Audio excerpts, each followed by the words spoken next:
ছয় ঋতুর দেশ আমাদের বাংলাদেশ। এটা হচ্ছে মানুষের আবেগ। এই ঋতু মানুষের ভালো লাগা, ভালোবাসা তৈরি করে শীতে, এই ডিসেম্বরে। চলুন দেখে নিই আমাদের জয়নুল আবেদিনের আজকের সকালের সুন্দর কিছু মুহূর্ত। এই তো এই পার্কে গড়ে ওঠে মানুষের বন্ধুত্ব, ভালোবাসা, বিচ্ছেদ, কখনো হয় আবার মলিনতা, কখনো হয় মানুষের জীবনের নতুন পথ চলার শুরু। এখানে আড্ডায় জমে ওঠা, চায়ের কাপে, বন্ধুদের সাথে মান অভিমান, কত কিছুই ঘটে আমাদের এই পার্কে। ভালো লাগাগুলো ঘিরে সকালে সূর্য ওঠা হচ্ছে আমাদের ব্রহ্মপুত্র নদের পাশে। দেখুন কত সুন্দর সকাল, মন ভরে যায় সত্যি এই পার্কে আসলে। সারি ঘাটে বাঁধা নৌকা, এই তো নোঙর ফেলা। আপনি দেখবেন আপনার ভালো লাগাগুলো ছুঁয়ে যাবে এখানেই।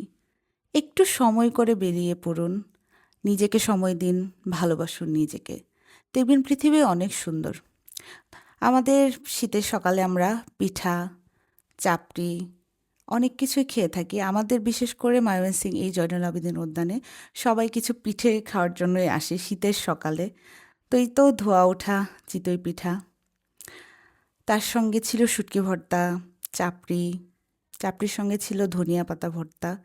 এই মামার এখানে, খালার এখানে যে যার যে ইচ্ছে মতো হচ্ছে নিয়ে নিতে পারছে ভর্তা।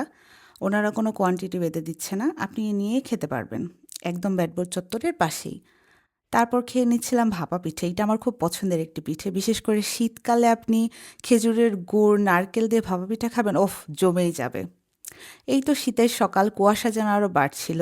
মানুষ আস্তে আস্তে ভিড় করছিল ছোটোখাটো আমাদের এই পার্কের বাজারে, যেখান থেকে মানুষ নিজেদের দৈনন্দিন জীবনের কেনাকাটা করে। বলতে গেলে শাক সবজি, আগে তো এগুলোই ছিল।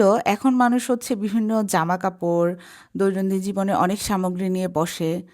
মানুষ দেখতে আসছে অনেকেই, বাট কেনাকাটা করে নিয়ে যায়। ওই যে বলে না, দেখতে এসে হাটে অনেক কিছু নিয়ে যাওয়া হয় সাথে। আমাদের পার্কের বিশেষ আদা লেবুর চা খেলাম, তারপর সিজনাল বড়ই নিয়ে নিলাম, যেটা দেখলে লোভ লাগে। কুয়াশা যেন বাড়ছিল, এই গাছগুলো দেখতে ভীষণ স্নিগ্ধ লাগছিল।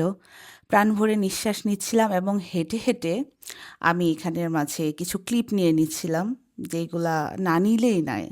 আপনি দেখতে পাচ্ছেন শীতের সকালে আপনি যত দূর আপনার চোখ যাবে, শুধু দেখবেন ঘন কুয়াশা। আর নিঃশ্বাসটা যখন নিবেন বুক ভরে, তখন মনে হবে ভিতরে যেন একদম সজীবতা যাচ্ছে। এই তো ফুল ছিল বিভিন্ন ধরনের, মামারা বসে এখানে, ওনারা প্রতিদিনই ফুল নিয়ে আসে, মরিচের চারা, বিভিন্ন ফুলের চারা। এই তো আমি ওনাকে জিজ্ঞেস করছিলাম এটা কালো গোলাপ কিনা, উনি বলল বাংলাদেশে অ্যাকচুয়ালি খুব কুচকুচে কালো হয় না, এরকম একটা খয়েরি, কালচে খয়েরি হয়। ধন্যবাদ সবাইকে।